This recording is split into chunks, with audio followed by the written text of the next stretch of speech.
여러분들의 부동산 길라잡이 부동산 가이드 진행의 강주리입니다. 올해 전국 주택 매매 가격을 두고 부동산 전문가와 공인중개사들의 이 전망이 좀 엇갈리는 조사 결과가 나왔습니다. 올 하반기에 집값에 가장 큰 영향을 미칠 변수로는 정부의 이제 부동산 세제 정책이 꼽혔는데요. 이렇게 좀 엇갈리고 있는 집값 전망, 과연 하반기 주택 시장은 어떤 흐름으로 흘러가게 될지, 또 우리는 어떻게 발맞춰서 전략을 세워야 될지 궁금하신 분들 오늘도 저희 부동산 가이드와 함께 해주시기 바랄게요. 방송 보시다가 부동산 관련해서 궁금하신 부분 있으시다면 주저마시고 저희 전화 문자 활짝 열어놓고 여러분들 기다리고 있습니다. 02-2638-3962번 서울 전화 02-2638-3962번으로 전화 주시거나 또는 건당 100원의 유료 문자죠. 샵 3989번으로 궁금하신 내용 적어서 지금부터 보내주시면 되겠습니다. 자, 그럼 부동산 가이드 오늘도 힘차게 출발할게요.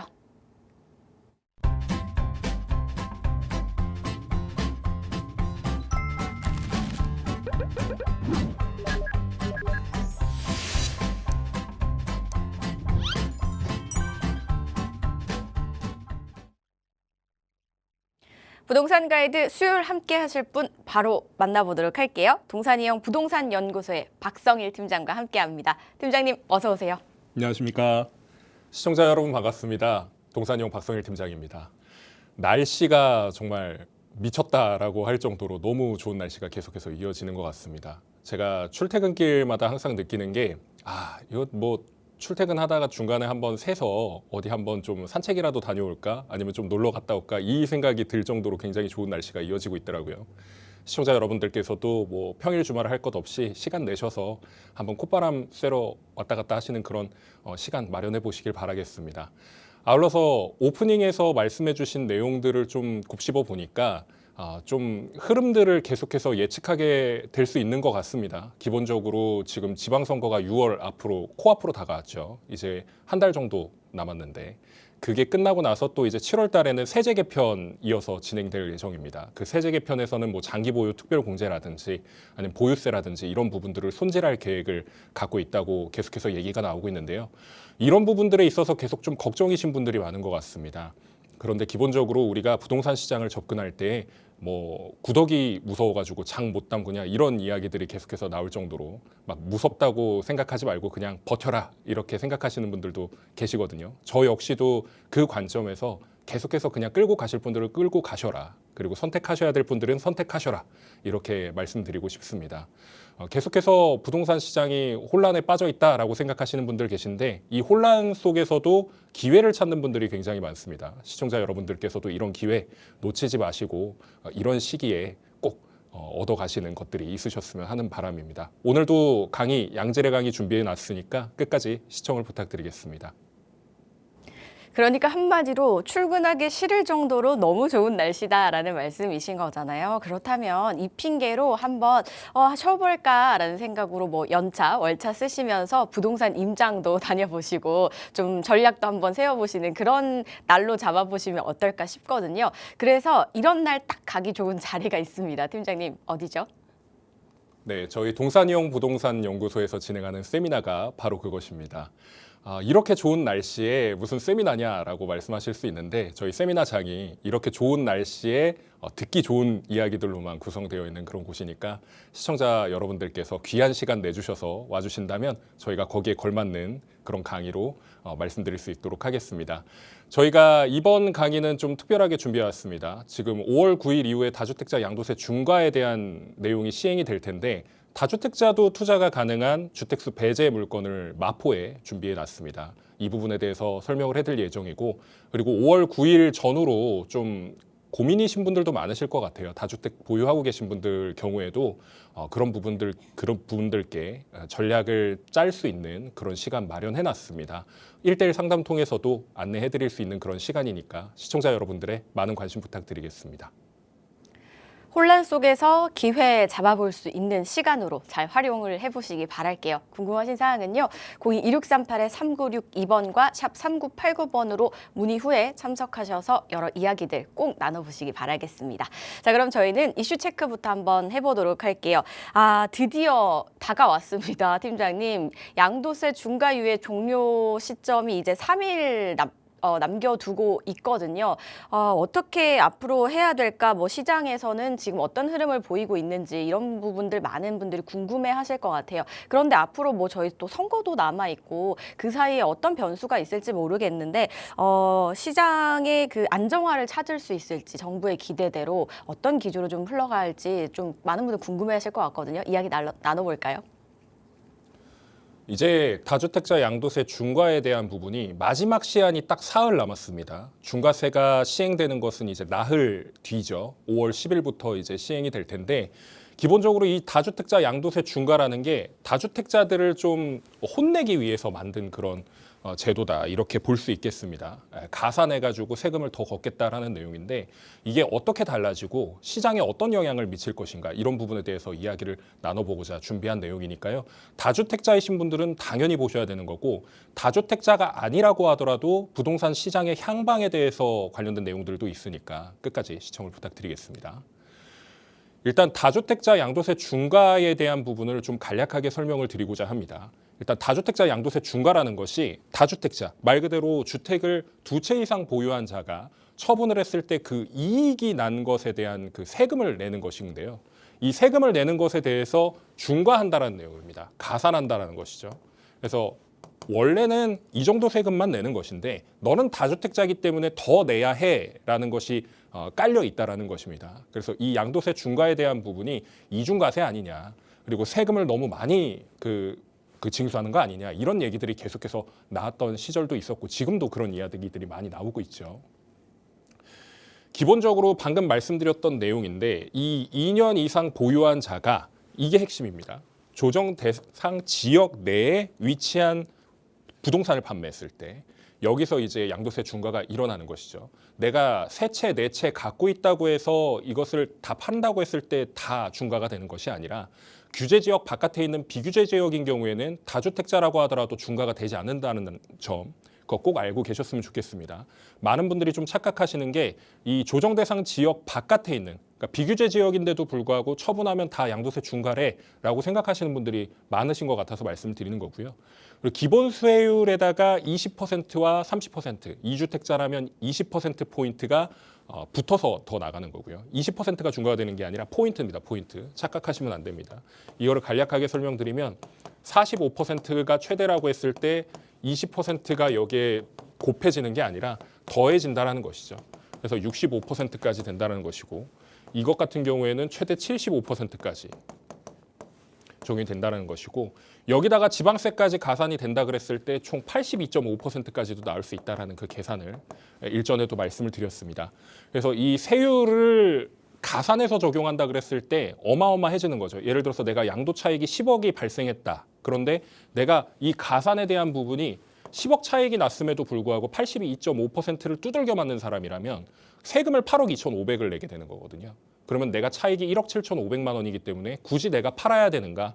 아니면 이거 그냥 놔뒀다가 나중에 뭐 세제 혜택을 좀 받을 수 있다거나 아니면 다주택자 양도세 중과가 안 될 때 처분하는 것이 낫겠다라고 생각하시는 분들도 늘어나서 계속해서 그런 것들의 결정을 이제 좀 보류해 두시는 그런 것들이 계속 생겨난다고 누차 말씀을 드렸었습니다. 그래서 지금 우리가 생각해 봐야 될 건 다주택자이신 분들 같은 경우에는 조정 대상 지역에 해당이 되느냐 안 되느냐 내가 갖고 있는 것에 대한 부분입니다.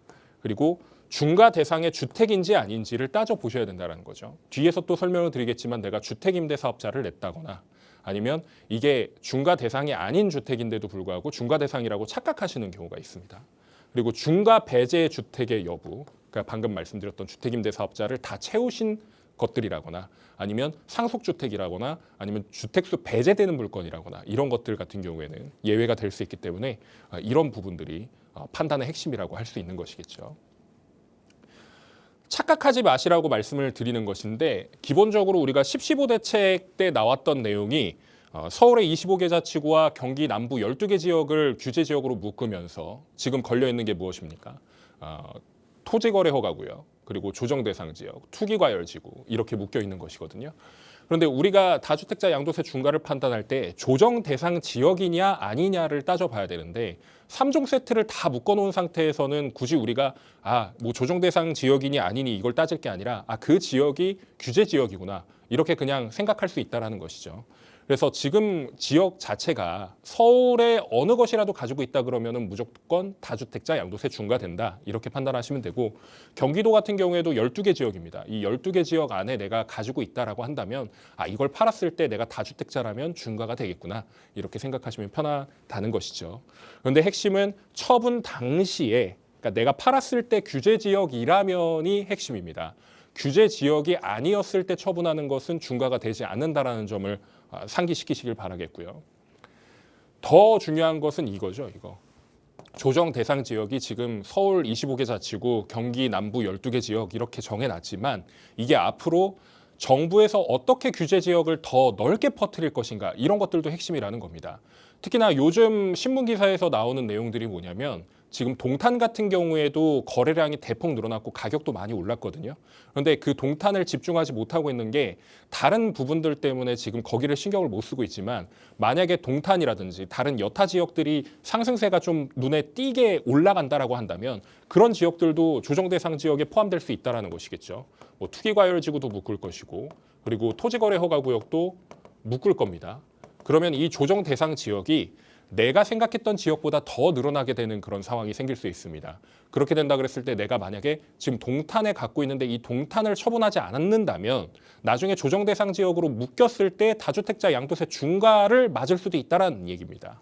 그래서 이런 부분들을 좀 생각해 보실 필요가 있겠고, 그때도 마찬가지로 처분 당시 규제이기 때문에 이게 소급해서 적용하는 그런 개념이 아닙니다. 내가 팔았을 때의 기준이기 때문에 샀을 때 비규제 지역이라고 하더라도 팔았을 때 규제 지역이라면 이거는 이제 중과가 될 수 있다는 점 꼭 명심하시기 바라겠습니다. 그래서 어느 정도 세금이 더 붙는 것일까, 이런 것들을 따져보려고 자료 화면을 가져와 봤습니다. 우리가 10억에 매수했을 때 5년 보유해서 15억 원의 매도를 한 경우, 그러니까 50% 차익인 거죠. 그리고 15억 원의 매수를 해서 6년 보유하고 25억 원에 매도했을 때 이런 부분들, 그리고 기본적으로 우리가 취득했던 그 시기가 20억이었는데 35억에 팔았다라고 했을 때 과연 얼마만큼 세금이 증가되는 것인가를 표로 정리를 해봤습니다. 이 표를 우리가 살펴보면 결국에는 다주택자 양도세 중과를 맞았을 때 내가 다주택자라면 2주택이든 3주택이든 과세에 대한 부분을 더 낸다라는 것이 핵심인 거거든요. 지금 뭐 보시면은 여기에 2주택자 중과 3주택자 중과 하면은 내가 2주택을 보유하고 있으면 3억을 더 내게 되는 것이고, 3주택자인 경우에는 거의 뭐 4억 넘게 낸다라는 것이 이렇게 포인트로 나와 있고요. 여기 같은 경우에도 기본적으로 양도세 중과가 안 됐을 때와 됐을 때를 비교를 해보면 거의 2, 3억 차이가 납니다. 그래서 일전에 다주택자 양도세 중과에 대한 부분 때문에 사람들이 막 급하게 팔아야 되겠다라고 하는 그 초기 시점에 대부분 이런 세금에 대한 부분을 생각을 하고 고려를 한 뒤에 계산기를 두들겨 보고 거기에 맞는 가격에 처분을 했다라는 것이 팩트고요. 지금 같은 경우에는 5월 9일이 얼마 남지 않았기 때문에 이제는 거의 막바지 수순입니다. 이제 5월 9일까지 정말 금매인 물건들만 남아 있다가 이 기간이 지나서 5월 10일 이후에는 물건들이 다 사라진다라는 것이죠. 내가 굳이 팔지 않고 그냥 보유하겠다라고 가져간다라는 내용입니다. 세금을 많이 내니까요. 이건 좀 뒤에서 설명을 먼저 드리겠습니다. 일단 중과와 배제 대상을 정리해서 해보면 일단 한 세대입니다. 한 세대. 한 세대에 2주택 이상 보유하고 있으신 분, 그리고 조정 대상 지역 내, 규제 지역 안에 갖고 있는 주택이 해당 사항인 거고요. 그리고 일시적 2주택이라든지 상속주택이라든지 주택수 배제, 그리고 뭐 주택임대 사업자 내셨던 것들, 다 만기를 채워놓으신 것들은 예외 대상이 될 수 있다는 내용이고요. 그리고 가장 중요한 게 이겁니다. 우리가 다주택자라면, 그리고 다주택자가 될 예정이라면 과연 어떤 방식으로 처분을 해야 되는 것인가. 가장 기본적임에도 불구하고 이 기본적인 것을 생각을 못 하셔서 세금을 더 내시는 경우가 있기 때문에 이런 것들을 좀 정리하고자 가져와 봤습니다. 규제지역 주택인데 실거주를 하고 있는 주택이라면 내가 어느 것을 먼저 팔아야 되는가는 심플하게 정리해 드릴 수 있습니다. 그 다음 주택이 지금 실거주하지 않는 주택의 규제지역 2, 그리고 비규제지역 주택이었을 때 기본적으로 내가 다주택자 양도세 중과를 맞지 않으려면 내 3주택자잖아요. 그러니까 이거 처분하게 된다 그랬을 때는 내가 3주택자 기준으로 세금을 내야 되는 거기 때문에 과세가 30%포인트가 더 늘어난다는 겁니다. 그런데 이걸 처분하게 됐을 때는 얘기가 달라지는 것이죠. 얘를 먼저 처분을 한 뒤에 이것을 처분한다 그랬을 때는 10%포인트가 낮아진다는 게 핵심이고요. 두 번째로는 얘를 먼저 처분한 뒤에 이거 남겨놓고 보유도 가능하다라는 점이 핵심입니다. 그래서 급하지 않은 상황이시라고 한다면 비규제 지역 주택을 먼저 처분하고 그대로 그냥 가져가시는 방법. 제일 좋은 방법은 이 세 개를 처분할 의향이 없다라고 했을 때는 굳이 처분하실 필요가 없는 거예요. 계속 보유하면서 보유세 인상이 되든 뭐 종부세 인상이 되든 뭐 그런 것들을 버티실 수 있는 여력이 있다라고 한다면 그냥 끝까지 끌고 가시되, 내가 채수를 정리하겠다라고 한다면은 이거 먼저 처분하시는 게 가장 기본적인 순서입니다. 두 번째 사례 같은 경우에는요. 규제 지역 주택, 비규제 지역 주택 뭐 각각 두 채씩 가지고 있는데, 이런 케이스들 같은 경우에도 마찬가지입니다. 지금 뭐 순서가 뭐 조금씩 뭐 달라질 수 있고, 뭐 취득 시기와 그리고 매도 시기와 이런 것들을 다 따져볼 수는 없는 시간이니까 그냥 간단하게 그냥 그림으로만 설명을 드리는 것인데요. 지금 이런 상황이라면 규제 지역은 일단 처분하지 않는다라고 보시는 게 맞는 거고요. 처분하지 않는다. 그리고 비규제 지역 주택 같은 경우에는 두 채가 남아 있는데 이 두 채를 먼저 어느 것이든 정리하는 게 중요하다. 그 대신에 양도 차익이 과연 어느 게 더 큰가에 대한 부분은 좀 고민을 해보셔야겠죠. 여기는 다주택자 양도세 중과가 되지 않는다라고 하더라도 기본적으로 여기서도 차익이 더 큰 게 분명히 있을 거란 말이죠. 그 차익이 큰 거를 나중에 파는 것이 더 핵심이다, 이렇게 말씀을 드릴 수가 있겠습니다. 그래서 만약에 얘가 차익이 좀 적다라고 하면 얘 먼저 처분을 하고 그 다음에 얘 처분하고 그 다음에 나머지 두 주택에서 차익이 좀 적은 걸 상대적으로 처분하신다거나 보유하신다든가 이런 전략들을 짜셔야 된다는 게 핵심입니다. 그래서 이 순서를 꼭 지키셔야만이 내가 세금을 절세할 수 있는 것이고요. 그만큼 이제 돈이 남기 때문에 또 다른 걸 하실 수 있는 그런 기회가 생긴다, 이렇게 말씀을 드리겠습니다. 제가 지금 심각하게 걱정되는 것이 바로 이겁니다. 5월 9일 이후에 5월 10일부터는 거래량이 급감할 것이고 물건도 줄어들 거다라고 인식하시는 분들이 굉장히 많았고, 실제로 부동산 전문가라고 하는 사람들이 거래량이 급감하기 때문에 가격이 올라갈 겁니다라고 이야기를 했는데 이게 현실화되고 있어요. 지금 벌써부터 매물 잠김이 시작된 상황입니다. 뭐 지금 상급지에서 계속 뭐 가격이 떨어지고 있고 정상화가 되고 있다, 이런 이야기들을 하시는 분들이 계신데 과연 그게 정상화인가를 생각을 해보셔야 된다는 얘기입니다. 절대 거래량이 급감하고 가격이 떨어지는 게 정상이 아니다라고 생각하시는 게 무엇보다 중요한 것이고요. 그리고 이미 증여라든지 장기 보유에 대한 부분은 가져가실 분들은 다 이미 세팅을 해놨습니다. 그래서 실제로 자녀들한테 증여를 해주신 분들도 굉장히 많았고요. 부담부 증여에 대한 부분, 그런 부분들까지도 고려를 해서 굉장히 좋은 선택을 하신 분들도 많이 늘어났다는 거죠. 그런데 아직 못하신 분들 같은 경우에는 이 전략을 다시 한번 재설계하실 필요가 있고, 만약에 준비되지 않았다라고 한다면 이걸 고려하셔야 된다. 단 한 가지 유의사항은 있습니다. 무조건 증여만이 능사는 아니다라는 것이 핵심인 것이고요. 이게 나중에 어떻게 될 수 있냐면, 다주택자 시청자님들 같은 경우에는 예를 들어서 내가 3주택을 가지고 있는데 주택 하나를 자녀한테 증여를 하겠다라고 하면서 이제 자녀가 뭐 한 30살 전후로 된 분들도 계실 거란 말이에요. 그런데 내가 이걸 그냥 증여해야지 하고 그냥 땡 증여해버리면 이게 문제가 될 수도 있습니다. 어떤 문제냐? 증여에 대한 부분을 무조건 하시는 게 아니라 얘가 똘똘한가 똘똘하지 않은가를 좀 구분을 하셔야 되는 거거든요. 만약에 똘똘한 거라면 무조건 증여가 옳지라고 생각을 할 수 있는데, 만약에 똘똘하지도 않고 팔아야 되는 물건인데 이걸 증여를 해버리면 이게 가족 안에서 난리가 납니다. 어떤 난리냐? 자녀가 나중에 또 주택을 매수를 해야 되는데 이게 족쇄가 될 수 있어요. 증여를 해준 게 좋은 선택이라고 생각했는데 결국엔 악수가 되는 경우가 있습니다. 이런 경우 같은 경우에는 문제가 될 수 있으니까 이 증여에 대한 부분도 좀 전문가들하고 상담을 하시고 나서 결정을 하시는 게 무엇보다 중요하고요. 그리고 장기 보유 같은 경우에도 장기 보유를 하면서 보유세를 내더라도 남는 주택이 있는 반면에, 반대로 장기 보유하면 오히려 더 안 좋은 그런 주택들도 분명히 존재합니다. 이런 것들을 좀 한번 머리를 맞대고 고민을 해보시는 게 무엇보다 중요하니까 항상 뭐 세미나라든지 아니면 개인 상담 같은 거를 받아보시면서 이런 부분들을 정리하셔라, 이렇게 말씀을 드리겠습니다. 아울러서 이 매물 감소에 대한 부분이 여기서 이어지는 것입니다. 지금 전월세가 굉장히 가파르게 올라가고 있거든요. 심지어는 2000세대, 3000세대급 매머드 단지에서도 전세가 뭐 한 5건 이내로 계속해서 유지가 되어 있는 상황이고, 심지어는 전세 물건이 없어가지고 월세로 전환된 물건을 뭐 어떻게 보면 울며 겨자 먹기로 들어가시는 분들도 계시거든요. 그러니까 이런 것들을 생각해 봤을 때 전월세가 계속해서 올라가니까 집값이 올라갈 수도 있겠구나라고 생각하시는 분들도 계실 거고요. 전월세 가격이 계속 올라가는 것도 비정상이다. 이걸 또 규제로 막아야 된다. 이렇게 생각하시는 분들도 계실 텐데 이게 규제로 막을 수 있는 지금 시장 상황이 아니에요. 제가 능사가 아니다 말씀드리는 이유가 지금 부작용이 나타나가지고 지금 전월세 수요도 증가하고 가격도 증가하는 그런 상황인 것이기 때문에 이런 부분들을 생각했을 때는 내가 집이 없다면 집을 사야 되고 집이 있는 사람이라면 내가 뭐 멀쩡한 물건을 갑자기 막 싸게 팔고 이런 것들을 좀 유의하셔야 된다. 이런 것들을 말씀을 드리는 것입니다. 그리고 가장 중요한 게 이거거든요. 제가 비규제 지역 처분하시라고 먼저 말씀드렸잖아요. 근데 제가 이렇게 전략을 짜드리면 모든 분들이 다 비규제 지역 먼저 파실 거란 말이죠. 그럼 비규제 지역을 처분할 때 여러 물건들이 나오기 때문에 가격 자체가 메리트 있는 물건이 먼저 팔리고 그 다음 물건이 팔리게 됩니다. 그러면은 좀 마음이 급하신 분들 같은 경우에는 이걸 더 싸게 500만 원이라도 1000만 원이라도 싸게 계속 낮춰가지고 결국에는 내가 차익을 좀 덜 먹고 파시게 되는 그런 경우가 굉장히 늘어날 거예요.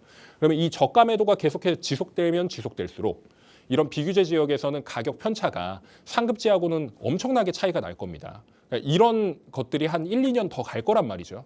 그렇게 된다 그랬을 때 이런 양극화 심화가 되는 부분은 계속해서 뉴스거리로 나오게 될 것입니다. 그래서 이런 부분들을 좀 고려하시고 매도하시는 전략을 좀 짜셔야 된다라고도 말씀을 드리겠습니다. 결국에는 이 똘똘한 한 채라는 이 단어가 만능이에요.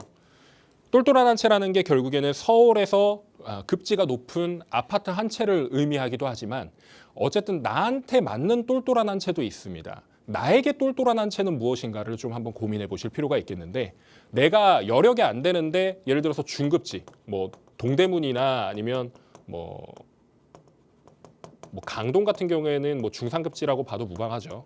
뭐 아니면은 뭐 서대문이라든지 뭐 종로라든지 뭐 이런 곳에 갖고 있는 분들이 나중에 이거 갖다가 또 지렛대를 이용해가지고 또 상급지로 올라갈 수 있는 그런 여력도 분명히 생기실 거고요. 아니면 이것만 갖고 있는 게 아니라 여러 차를 갖고 있는데 그중에 똘똘한 한 채가 이런 것들이다 라고 한다 그러면 이걸 계속해서 보유하다가 처분을 할 것이라는 거죠. 그런데 지금 중과의 부작용을 계속해서 말씀드리지만 이 조세 전가에 대한 부분 보유세 인상이 되고 그리고 전월세 상승이 된다 이런 것들이 된다 그러면 계속해서 이런 부분들에 있어서 전가는 누가 받는 것이냐. 집주인이 절대 안 받습니다. 세입자가 받아요. 세입자가 그만큼의 세금을 더 납부를 하고 그러니까 세금을 대신 내준다라고 생각을 하시면 되겠습니다. 이런 부분들이 계속해서 발생하게 된다면 계속 안 좋은 걸로 가죠. 전세 월세가 물건은 줄어드는데 가격은 올라가고 그만큼 또 세금 올린다라고 하니까 억제하는 억제책이 계속 나오면 나올수록 계속 죽어나는 건 서민이다. 이렇게 보는 것입니다.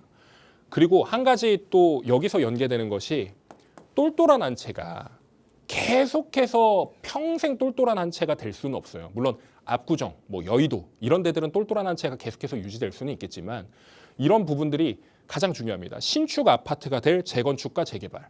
방금 말씀드렸던 압구정, 여의도, 목동, 성수 이런 데도 다 재건축 재개발이거든요. 얘네가 신축이 됐을 때 과연 가치평가를 얼마 받을 것이냐. 지금 뭐 썩다리 빌라라고 얘기를 하는 그 오래된 빌라들을 가지고 계신 분들도 나중에 그 가치 평가를 달리 받게 될 그런 건축물을 갖고 계신 거기 때문에 이게 재개발이 되고 재건축이 된다 그랬을 때 이 가치 평가는 지금의 2배, 3배, 뭐 많게는 4배, 5배까지도 올라가는 그런 것들이거든요.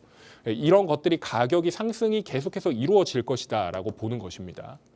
그리고 주택수 배제에 대한 것도 무시를 할 수가 없는 게 지금 정책이 6억 이하의 60제곱미터 이하에 되는 물건들 같은 경우에는 신축이 27년 12월 31일까지 됐을 때 무조건 주택수 배제를 해주는 것인데 이게 뭐 양도세나 뭐 취득세나 뭐 아니면 뭐 기타 세금들을 전부 다 주택수 배제를 해주는 건 아니지만 기본적으로 이 주택수 배제가 된다라는 이런 여건들 때문에 사람들이 많이 찾고 있고 실제로 지금 많이 올랐습니다. 그런데 이 지금 6억 언더에 있는 주택들이 계속해서 가격이 맞춰지고 있거든요. 그러니까 뭐 한 옛날에는 4억이면 5억이면 살 수 있었던 물건들이 지금 6억까지도 올라가고 있다는 거죠. 그 6억 이하 기준에 딱 맞춰가지고 지금 거래들이 되고 있기 때문에 이런 것들도 집값이 상승되면 상승될수록 나중에는 주택수 배제 물건을 찾기가 점점 더 힘들어진다. 그래서 지금 만약에 투자하시는 분들이 주택수 배제 물건을 찾고 싶어요라고 한다면 그런 것들을 미리 찾아나서는 그런 전략도 필요해 보이는 것이고요. 결국에 집값 과열되는 거는 시간 문제입니다. 집값이 계속해서 올라가고요. 지금도 야금야금 올라가고 있는데 우리가 눈치를 못 채고 있을 뿐이에요. 계속해서 신고가 갱신하고 있는 그런 단지들이 많아지고 있기 때문에 이런 부분들을 꼭 생각을 해보셔야 된다. 말씀을 드리겠습니다. 대책 부작용은 항상 존재했습니다. 그리고 앞으로도 할 거고요. 지금 부작용 자체가 이미 나와 있는 상태인데 이걸 계속 눈 가리고 아웅하는 식으로 계속 막고 있다 보니까 잘 인지가 안 되시는 걸 수도 있습니다. 그런데 핵심은 이 부작용이 점점 가중되면 가중될수록 나중에는 집값에 영향을 굉장히 크게 줄 거라는 것이고요. 그리고 가장 기본적인 게 우리가 공급이 부족한 서울의 부동산 시장 상황이 전국적으로 지금 퍼질 날이 얼마 남지 않았다라는 거죠. 경기도 같은 경우에도 계속해서 공급 부족이 일어날 것으로 예측이 되고 있고 앞으로 이제 물량이 점점 줄어듭니다. 입주 물량 자체가. 그렇게 된다 그랬을 때 이 급등이 서울뿐만이 아니라 경기도에서도 나타날 수 있다는 게 가장 큰 핵심이고요. 그리고 마지막에 대규모 머니무브에 대한 말씀을 드리고 싶은 게 지금 오늘자로 코스피가 7,000을 넘어서서 지금 7,300 계속해서 올라가고 있습니다. 오르락 내리락 하고 있는데 이게 7,000을 넘었으니까 또 8,000에 대한 부분 기대감으로 올라갈 수도 있는 거고요.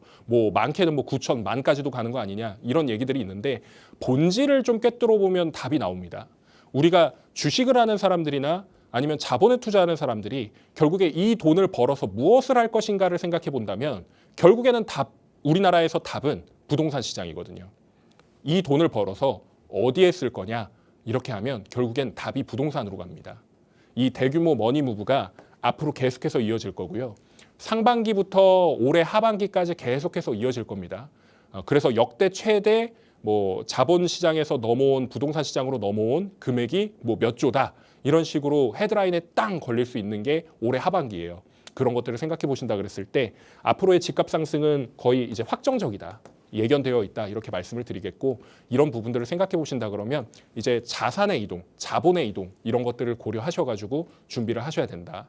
이렇게 말씀을 드리겠습니다. 다주택자분들 같은 경우에는 얼른 전략을 세워가지고 짜셨어야 했지만 지금 이제 시간이 얼마 남지 않았습니다. 그래서 이런 시간이 얼마 남지 않은 상황 속에서도 좀 현명한 판단을 하실 수 있는 그런 준비를 하셔야 되는 것이고요. 그리고 무주택자, 1주택자분들 같은 경우에는 이 다주택자 규제에 그냥 이제 당하고 있는 것이 아니라 앞으로의 전략 어떻게 짤지 이런 것들을 고민해 보셔야 할 필요가 있습니다. 이런 부분들 말씀드릴 수 있는 세미나 준비되어 있으니까 그 세미나도 꼭 참석해 보시기 바라겠습니다. 오늘 강의는 여기서 마치겠습니다. 2주택자 이상이신 분들 중에 조정 대상 지역 내 이제 주택을 매도할 시에 부과되는 세금이 양도세인 거죠. 그러면 이제 조정 대상 지역이 맞는지 그리고 중과 대상인 주택이 또 맞는지 이 부분을 확인해 보실 필요가 있겠습니다. 그리고 양도세가 이제 중과가 되기 시작하면 얼마 안 남았죠. 중과가 되기 시작한다면 그 이후부터 벌어질 현상들을 여러 가지 저희가 유추를 해보자면 일단 매물 잠김 현상이 있을 것이고요. 또 집주인이 내야 될 세금을 이제 임대인들에게 좀 전가가 될 수 있다라는 이런 부담감도 생깁니다. 여기에 양극화 심화에도 한몫을 하게 되는 거고요. 마지막으로 여러 가지 이유 등으로 해서 결론적으로는 집값이 상승할 것이다라는 결론에 도달을 하게 된다라는 이야기들을 좀 들려주셨거든요. 그렇다면 이제는 우리가 이미 처분을 안 하신 분들도 계실 거고 못 하신 분들도 계실 거겠지만 앞으로 이제 내 자산을 어떻게 활용하는지 계획을 세우는 게 사실 가장 중요한 부분이잖아요. 조금 더 디테일하고 세심하게 전략을 좀 세우셔야 할 때가 아닐까 싶습니다. 아까 또 머니 무브 이런 말씀을 해주셨는데 요즘 주식 시장에 자산이 많이 들어간 분들도 계시지만 결론은 이 주식 시장에서 번 돈으로 집을 사신다 이런 기사도 많고 실제로도 그렇더라고요. 그래서 결론은 부동산 쪽으로 들어온다라는 건데 이렇게 하려면 우리가 어떻게 로드맵을 잘 짜야 될지 이런 부분들 저희 전화 문자도 열려 있지만요. 오프라인 자리에서 조금 더 심도 있게 한번 이야기 나눠보시기 바랄게요. 마포 인근에서 진행이 되고요. 주제 화면을 통해 나가고 있습니다. 여러 가지 이야기 나눠보실 수 있으니까 부담 없이 참석하시면 되겠습니다. 날짜와 시간, 장소를 꼭 메모해 두시기 바랄게요. 문의사항은 02-2638-3962번과 샵 3989번으로 문의하신 후에 참석을 해보시기 바라겠습니다. 저희는 이슈 이야기 나누는 동안 또 문자 보내주신 분들 계셔서 하나씩 한번 고민 해결해 보도록 할게요. 4391님께서 보내주셨습니다. 성산 시형 아파트를 실거주 겸 투자 목적으로 매수를 하려고 하는데요. 23평 매수 고민 중인데 가격이 조금 비싸 보입니다. 지금 사는 게 맞는 건지 앞으로의 가치와 전망에 대해서도 알려주시면 감사하겠습니다. 라고 보내주셨는데 성산 시형 아파트 굉장히 좋은 곳 보고 계시는 것 같은데요. 금액이 아무래도 부담스러우실 것 같아요. 하지만 타이밍과 앞으로의 가치를 봤을 때 어떤 선택이 현명한 걸까요? 일단 성산시형 같은 경우에는 최근에 좀 많이 올랐습니다. 그래서 좀 비싸다고 느끼실 법한데요. 근데 성산시형 아파트가 지금 속도가 어느 정도로 붙고 가속도가 어느 정도 붙냐 이런 것들을 생각해 보신다 그랬을 때는 다른 일반적인 재건축 단지 들어가 가지고 좀 오래 기다리는 것보다 여기가 나을 수 있겠다라는 생각도 해보실 수 있는 그런 단지입니다. 실제로 이 성산동 같은 경우에는 마포에서는 좀 많이 변두리였고 지금 뭐 가치평가가 너무 고평가 아니냐라는 이야기까지도 나오고 있는데 제가 분석해 봤을 때 이 성산시형 아파트 자체가 미래 가치가 굉장히 커지게 될 것으로 예측을 하고 있기 때문에 실거주 투자를 고민하신다 그러면은 이것에 대한 대체 투자처는 어디일까?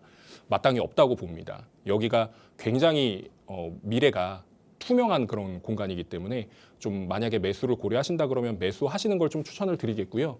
일단 결론을 먼저 정해놓고 추가적으로 좀 설명을 드리겠습니다. 일단 성산시형 아파트 같은 경우에는 위치 자체가 마포의 서쪽에 위치해 있기 때문에 여기가 이제 동마포 권역이죠. 동마포 권역에서 좀 멀리 떨어져 있는 것처럼 느껴지지만 실제로는 마포구에서는 중간에서 조금 왼쪽으로 치우쳐진 그런 공간이에요. 그래서 공간적 특성을 좀 따져본다 그러면 이 트라이앵글 안에 있는 지역에서 이만큼의 공간을 차지하고 있는 곳인데 우리가 좀 생각해 봤을 때는 이 공간 안에 이 아파트가 나중에 재건축으로 탈바꿈을 하게 된다 그러면 어떤 파급력을 불러일으킬 것인가 이런 것들을 좀 생각을 해보셔야 되는 게 첫 번째고요. 그리고 두 번째로 이 주변에서 지금 정비 사업이라고 하는 재건축 재개발이 어떤 것들이 이루어지고 있느냐 이런 것들도 좀 따져 보셔야 된다라는 겁니다. 기본적으로 여기는 이제 완성이 되면 한강뷰 아파트가 나오죠. 이 한강뷰 아파트도 나오는데 여기에 플러스 공원뷰도 나오고요. 그리고 하이엔드 브랜드로 들어올 겁니다. 그리고 잘 모르시는 분들이 계실까 봐 말씀드리자면 층고 여기 이제 천장까지의 높이를 얘기를 하는 겁니다. 여기가 지금 계획된 바로는 3.05m, 3m를 넘기겠다라고 이야기를 하셨어요. 여기 조합장님께서 저하고 인터뷰하실 때 말씀해 주신 내용이 있는데 여기에서 층고가 3m가 넘어가는 아파트가 나온다? 그러면 다른 마포 아파트와 비교해 봐도 여기를 따라잡을 수 있는 공간이 몇 없습니다. 예. 그래서 여기가 나중에 완성이 됐을 때 지금은 평당 한 대략 7,500 정도 수준이거든요. 20평 기준으로. 지금 23평을 말씀하셨으니까 대략 평당 7,200에서 7,300 정도 될 거예요. 왜냐하면 한 17억에서 18억 정도 할 테니까요. 가격이. 아마 20평 같은 경우에는 지금 14억 5천이 가장 낮은 가격일 거고 아마 대략 16억까지도 형성이 되어 있을 겁니다.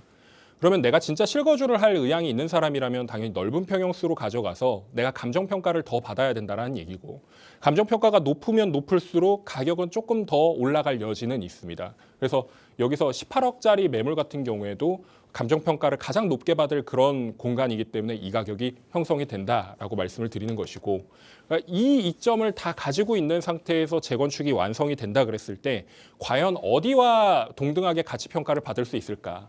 가까운 곳에서 찾는다라고 했을 때는 이 성산시형하고 비견될 만한 공간이 바로 이 공간이라는 거죠. 아까 말씀드렸던 공덕 일대, 이 공덕 일대의 아파트와 유사한 가치 평가를 받을 수 있고 오히려 더 높을 수도 있습니다. 재건축이 임박해 있는 단지 제외하고는 그리고 단지가 좀 큰 애들 제외하고는 여기하고의 가치 평가를 동등하게 누릴 수 있다는 점이 첫 번째 포인트고요. 그리고 여기가 지금 월드컵 공원을 품고 있기 때문에 이 파급력을 무시를 못할 겁니다. 네, 이런 부분들. 그리고 가장 중요한 거, 제가 아까 정비사업 말씀드렸잖아요. 여기서 지금 벌어지고 있는 상황이 어떤 상황이냐면 여기가 대략 한 5천 세대 나올 겁니다. 지금 계획 세대 수는 4,823세대로 구성이 되어 있는데 이거 세대 수 늘린다라고 말씀을 하셨거든요. 그래서 여기가 5천 세대, 여기에 모아타운 하죠. 그리고 여기 역세권 재개발 3군데 있습니다. 이게 다 완성이 된다 그랬을 때 여기는 대략 15,000세대에서 17,000세대 규모의 미니 신도시급으로 탄생을 한다라는 거예요. 이 주변이. 그러면 균질성 있는 아파트 단지로 확보가 되어 있을 때 과연 가치 평가는 또 얼만큼 받을 것이냐. 이런 부분들을 고려해 보셔야 된다는 점. 그러니까 이런 것들이 중요하기 때문에 성산시형이 앞으로 가치 평가는 더 크게 받을 것이다. 평당 단가는 기본적으로 제가 보수적으로 잡아도 평당 1억 이상은 무조건 찍을 거라고 보고 있고요. 만약에 불장이 전국적으로 오게 되는 그런 시즌이 오게 된다라 그러면 지금 평당 가격이 7,500 정도라고 말씀드렸잖아요. 이게 평당 1억까지도 갈 수 있습니다. 재건축이 아직 시행이 되지 않았는데도 말이죠. 그러면 이게 거품이다 아니다 이런 것들을 논하기 이전에 과연 이게 맞는가 안 맞는가 이런 걸 따지기 이전에 여기가 얼마나 좋게 바뀌길래 그 가격을 형성할 수 있는가 이미 제가 다 설명드렸습니다. 이만큼의 시너지가 있는 공간이다 보니까 마포구 성산동이라는 입지 자체가 성산시형 때문에라도 가격이 더 오를 여지는 충분하다. 이렇게 말씀을 드릴 수가 있겠습니다. 실거주 투자 굉장히 좋다고 보고 있고요. 만약에 여기가 너무 비싸다라고 한다면 그 주변에 있는 재개발지 같은 경우에는 투자 금액이 현저히 낮습니다. 그런 데에다가 투자를 해놓고 실거주를 또 따로 분리하는 방법도 있기 때문에 그런 것들도 염두에 두시면 좋겠다는 생각이 들고 저는 개인적으로 성산시형 실거주 투자 좋게 보고 있습니다. 만약에 꼭 들어가셔야 된다라고 한다면 들어가셔서 나중에 입주권 제대로 받으신 상태에서 신축 아파트 들어가시는 그런 계기가 되시길 바라겠습니다. 네, 전망 굉장히 이제 밝다라고 좀 긍정적으로 말씀을 주셨고요. 만약에 좀 부담이 많이 되신다면 그 인근에 있는 재개발을 투자를 하시고 투자와 거주를 좀 분리해 보시는 방안도 있으니까 한번 생각을 해 보신 다음에 신중하게 결정을 내려보시면 어떨까 싶거든요. 상담 내용 꼭 도움 되셨길 바랄게요. 문자 주셔서 고맙습니다. 다음 문자도 체크해 볼게요. 2959님께서 보내주셨는데요. 안녕하세요. 영등포 푸르지오 34평에서 거주를 하며 보유 중에 있습니다. 이거 외에도요. 용산에 10년짜리 장기 임대 주택 사업자를 낸 주택이 있는데요. 처분 후에 다른 곳으로 갈아타는 게 나을지 아니면 이대로 유지하면서 상황을 지켜봐야 하는 게 맞는 건지 궁금합니다. 라고 보내주셨습니다. 그러니까 2주택자이신데 이번에 처분을 안 하신 거죠. 장기 임대 주택 사업자를 내고 있는 상황이신데 앞으로 어떻게 해야 될지 전략이 좀 궁금하신 것 같네요, 팀장님.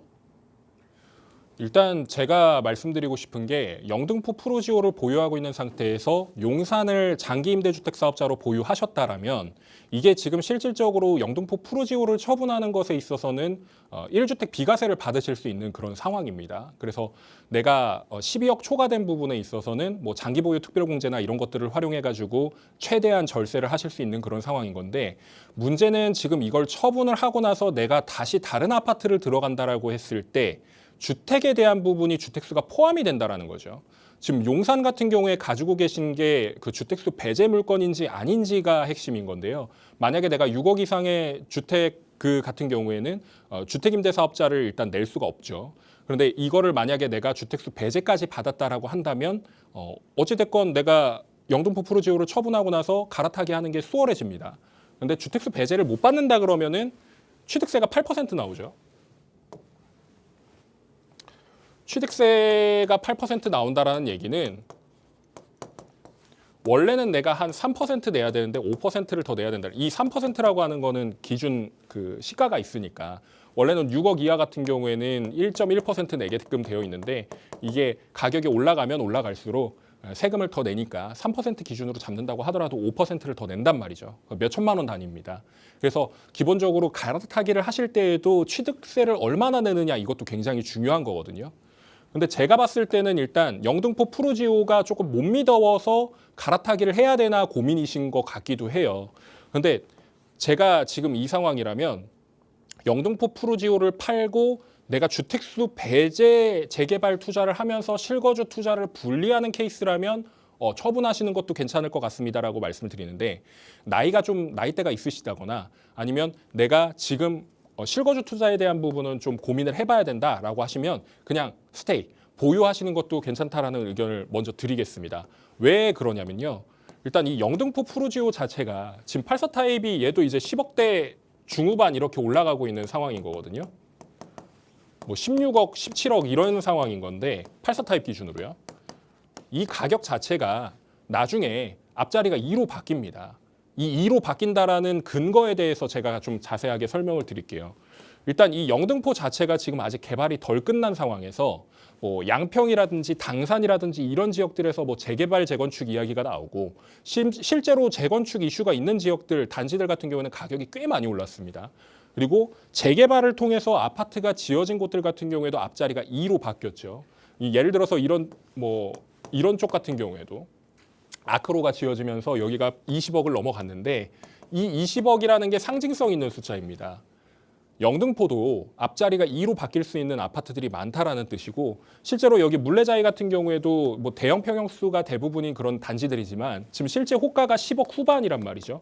거의 18억, 19억 막 이렇게까지도 가는 상황이기 때문에 영등포 프로지오 같은 경우에도 앞으로 그런 수혜들을 입어서 계속해서 가격이 올라갈 여지가 충분합니다. 그리고 근처에 있는 신길이라든지 그리고 뭐 도림이라든지 그리고 물레 일대에서 벌어지는 그 재개발 현장들이 앞으로 아파트가 신축 아파트로 변모하게 된다 그랬을 때 여기는 가격 자체가 지금 뭐 앞자리 2가 문제가 아니라 나중에는 3까지도 바라볼 수 있는 그런 단지들이 분명히 나오기 마련이에요. 그런다 그랬을 때 이 영등포 프로지오의 단지 자체가 작은 것도 아니고 그리고 앞으로 수혜를 걔네들한테 입는 거거든요.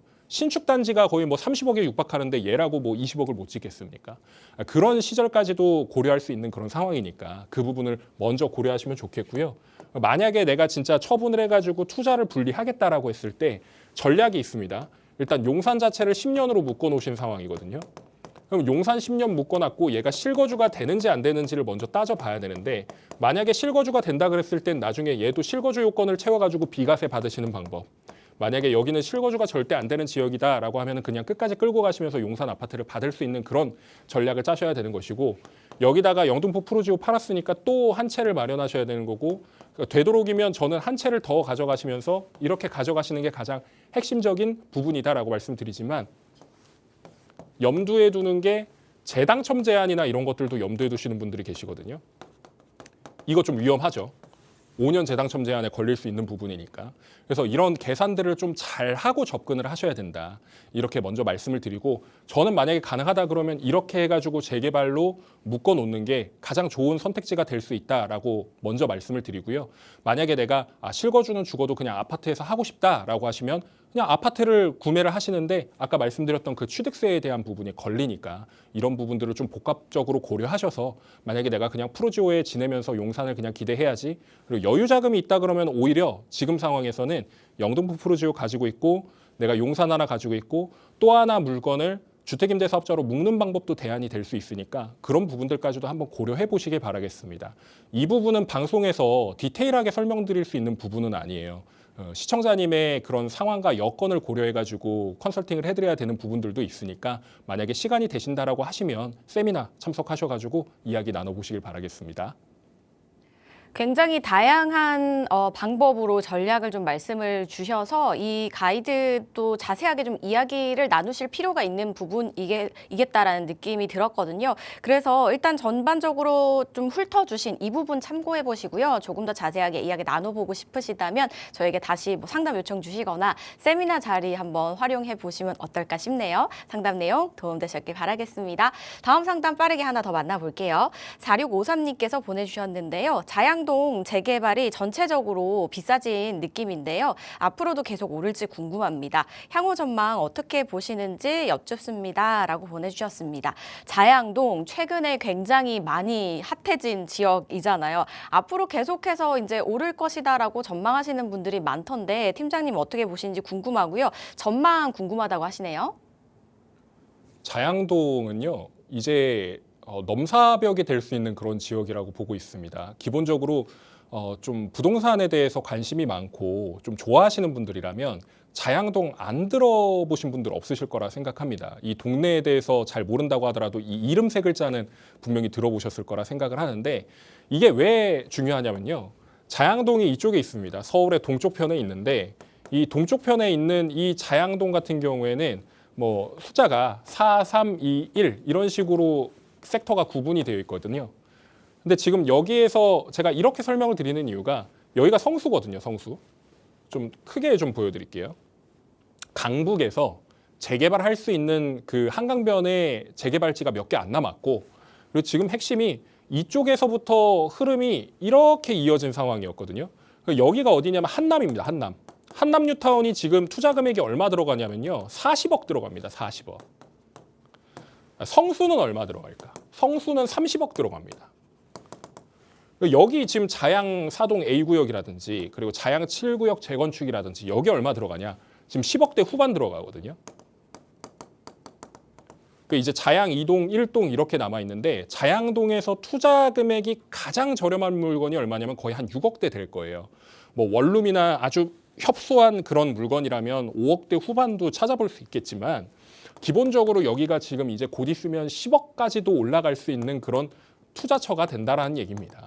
이미 10억짜리 투자 물건들도 왕왕 있습니다. 그런데 이걸 왜 설명을 드리냐면 한남뉴타운 지금 가격이 투자금이 40억이라고 말씀드렸잖아요. 그럼 여기 투자 금액이 그냥 40억으로만 남아 있느냐? 아니거든요. 지금 여기 투자 금액 자체가 40억 다음 금액이 50억이에요. 40억에서 41억, 42억 이렇게 가는 게 아니라 45억, 50억 이런 식으로 올라간단 말이죠. 물건이 없으니까. 매물이 이미 잠겨 있는 현장들이거든요. 나중에 아파트 지어져 가지고 그때 처분하려고 한다 그래도 그 가격을 뭐 한 80억, 뭐 많게는 100억까지도 바라보는 사람들이 있다는 겁니다. 지금 이미 철거 한창 하고 있어 가지고 그 한남뉴타운 같은 경우에는 굉장히 속도가 빠르게 지금 진행이 되고 있는 것이죠. 나중에 또 이제 아파트 골조 올라가는 모습도 보일 텐데 제가 출근길마다 계속 체크하고 있습니다. 그래서 이렇게 가는 상황이고 다음은 성수죠. 이 성수 같은 경우에도 10억대 올라가 버리면 40억대 투자처가 된다는 얘기인데 지금 뭐 속도가 더디다라고 생각을 하니까 이 금액이지 앞으로 계속 올라갑니다. 가격이. 그럼 여기에 절반이었던 이 자양 사동 같은 경우에도 40억 되면 20억 무조건 찍는다라는 얘기고요. 20억, 25억 할 겁니다. 그러면 여기서 이제 이어지는 이 흐름의 공간이 자양동 이제 끝까지 이어진다는 거죠. 그럼 여기도 이제 다 10억대 투자가 되는 건데 만약에 내가 돈이 한 뭐 4억대에서 6억대 있다 그러면 어떻게든 긁어 모아가지고 자양동 들어가시는 게 가장 베스트일 수 있는 거고요. 그리고 자양동의 입지 자체가 여기 멀어가지고 좀 염려하시는 분들이 많은데 기본적으로 여기 멀다고 해가지고 여기가 가격이 싸고 비싸고의 논쟁거리는 아닙니다. 여기 멀다고 하더라도 여기가 학군지로 구분이 되고 여기에 도로 사정이 굉장히 좋은 공간이기 때문에 그리고 한강이 붙어 있기 때문에 이런 부분들이 부촌의 상징이거든요. 거기다가 언덕배기가 없는 평지 지형이기 때문에 여기에 아파트가 지어진다 그랬을 때 그 가치 평가를 달리 보는 사람들이 지금 투자를 해서 가지고 있는 거거든요. 그 사람들이 계속 묶어놓고 계속 그런 가치 평가를 이해하고 인정하고 하는 사람들이 여기에 투자를 한다 그랬을 때 나중에는 물건이 점점 희소해지고 사라지는 겁니다. 다 사라졌을 때 물건 한 10개도 안 남아있을 때 살려고 한다 그러면은 배짱이 있어요, 사람들이. 예. 파는 사람들이 배짱을 가지고 막 뭐 안 팔아도 됩니다. 뭐 나중에 좀 더 기다렸다가 팔면 돈 더 될 텐데요 하고 안 파는 경우도 있거든요. 그런 상황이 생겼을 때 여기 가격은 계속해서 치솟을 수 있으니까. 그리고 여기가 지금 모아타운 현장들로 많이 구성이 되어 있는 현장이다 보니까 앞으로 속도가 계속 붙을 거란 말이죠. 그리고 또 뭐 서울시장이 바뀌네 마네 이런 얘기들이 있지만 결국에는 여기가 광진구에서 가이드라인을 한번 잡아놨기 때문에 재개발을 안 할래야 안 할 수가 없는 그런 공간입니다. 앞으로도 자양동은 계속해서 이 흐름을 타고 뭐 한남뉴타운처럼 아니면 성수전략정비구역처럼 계속해서 이어지는 그런 재개발 공간이니까 이런 부분들을 생각해 보신다 그러면 자양동 전망 굉장히 좋다고 보고 있고 아파트가 지어졌을 때 50억, 60억 가는 그런 단지들로 바뀔 겁니다. 그런 부분들을 생각해 보신다 그러면 자양동 계속 좋게 보실 수가 있는 것이겠죠. 저희 세미나에서 자양동 얘기도 하고 있으니까 그런 부분들 궁금하시다면 세미나 참석도 함께 해보시기 바라겠습니다. 성수동과 어깨를 나란히 할 수 있는 자양동이지 않을까라고 말씀을 주셨습니다. 이 부분 고려하셔서 좋은 선택 내려보시기 바랄게요. 상담 마무리하겠습니다. 저희 세미나 자리에 한 번 더 전해주세요, 팀장님. 요즘 세미나 오신 분들이 어떤 고민이신지 어느 정도 이해는 됩니다. 이해는 되는데 나중에 해야지, 다음에 해야지, 아니면 이제 가족들끼리 얘기를 하다가도 뭐 지금 굳이 급하게 그렇게 할 필요가 있어? 나중에 해. 이 한마디 때문에 투자를 망설이시는 분들이 많이 늘어나신 것 같아요. 그런 부분들에 흔들리실 분들이라면 애초에 부동산에 대해서 그냥 관심을 안 가지시는 게 낫습니다. 무조건 지금 해야 부동산은 돈이 됩니다. 그리고 앞으로의 그 부동산 시장도 계속해서 오르는 구조가 이어질 겁니다. 그런 부분들을 생각해 봤을 때 나는 결심이 필요하고 지금 어디를 해야 되겠다. 라는 그런 것들이 궁금하시다라고 한다면 세미나 꼭 참석하셔서 이야기 나눠보시고 들어보시기 바라겠습니다. 마포구 공덕동 공덕역에서 가장 가까운 사무실이니까요. 시청자 여러분들 좋은 날 한번 찾아와 주시기 바라겠습니다. 많은 관심 부탁드립니다. 문의사항은 02-2638-3962번과 샵 3989번으로 나중에로 미루지 마시고 한번 참석해 보시기 바라겠습니다. 저희는 여기서 인사드릴게요. 저희 방송에서 제공하는 정보는 투자 판단에 대한 조언일 뿐 해당 부동산의 가치 상승과 하락을 보장하지 않습니다. 남은 하루 알차게 보내시고요. 내일 이 시간 다시 찾아뵐게요. 시청해주신 여러분 고맙습니다.